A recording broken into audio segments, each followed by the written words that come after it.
Think about your old friends from high school or college. Some people still talk to them every day. Plans, visits, constant updates on social media. But others? Total silence. Years go by and they never reach out. No explanation, no goodbye, just gone. So why? Why do some people ghost their entire past like it never happened? Is it guilt? Is it growth? Or is there something psychological going on beneath the surface? What you're about to learn might reveal more about your own behavior than you expect. Stick around because by the end you'll understand exactly why some friendships fade and what that says about you. For some, the story is simple but painful. They don't keep in touch because staying in touch started to hurt. Imagine this. You're the one who always reaches out first. You send the text, you suggest the plans, you try to keep the friendship alive, but the replies come slower each time. Short, distant. Maybe they cancel at the last minute, or maybe they just stop responding altogether. You try again a few months later.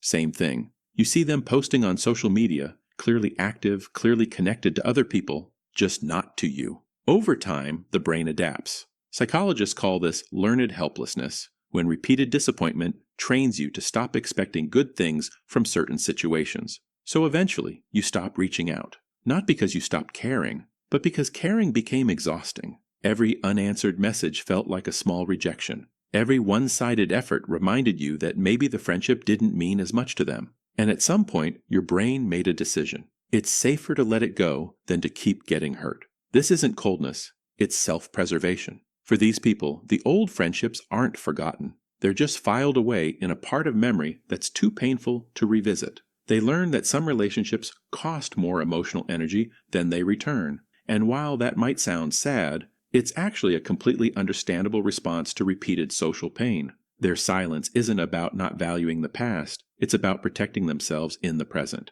Then there's another group, people who genuinely don't have the bandwidth to maintain old friendships. Work deadlines pile up, family responsibilities multiply, they move to a new city, start a new job, maybe have kids. Every day becomes a sprint just to keep up with what's directly in front of them. Old friends aren't forgotten. They're just not in the immediate line of sight anymore. The birthday arrives and they think, I should text them. But then a meeting runs late. The kids need dinner. An email demands an urgent response. Before they even look up, the day is halfway gone. And this pattern repeats. Weeks turn into months. Months turn into years. Psychologists describe this as time blindness. When your brain gets so overloaded with immediate demands that longer-term intentions just vanish from working memory. 4. These people, friendships, require maintenance energy they simply don't have right now. It's not that the old friend doesn't matter.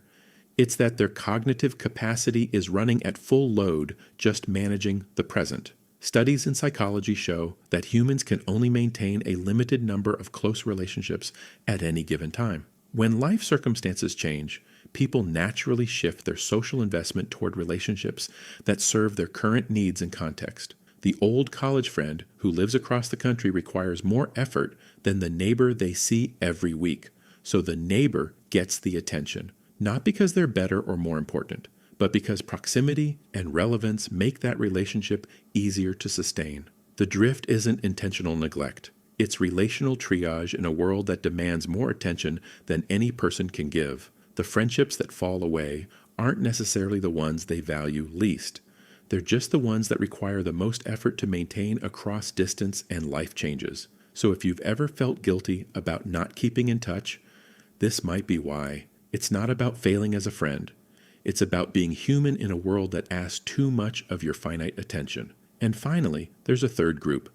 They know their old friends exist. They remember them fondly, but they've made a conscious choice not to maintain those connections. This isn't loneliness. It's not busyness. It's actually a kind of emotional independence. These people have realized something important. Not every friendship needs to last forever. Some friendships were meant for a specific chapter of life. High school, college, that first job.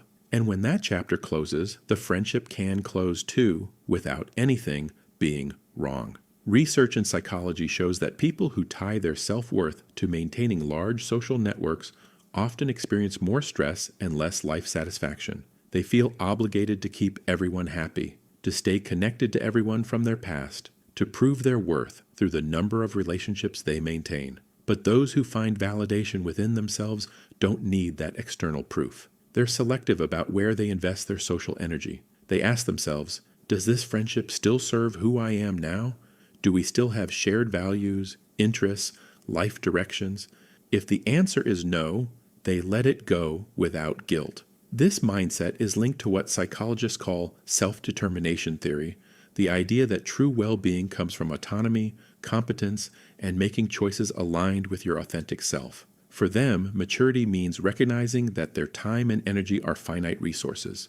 They don't feel guilty about not keeping in touch. They don't chase nostalgia for its own sake. They don't need to maintain every connection from their past to feel whole. They've learned that quality matters more than quantity. They'd rather have 3 friends who truly know them now than 30 people they exchange pleasantries with out of obligation. This isn't about being cold or selfish. It's about knowing yourself well enough to be intentional with your relationships. They understand that people grow, change, and sometimes grow apart. And that's not a failure. It's just life. And here's the most interesting part. This attitude doesn't stop at old friendships. People who let old friends drift away without guilt often carry the same mindset into other areas of life. They don't feel obligated to attend every social event. They don't need constant validation on social media. They're comfortable saying no to things that don't align with who they are anymore. Does that mean they never feel nostalgic? Of course not. They're human. Sometimes a song comes on,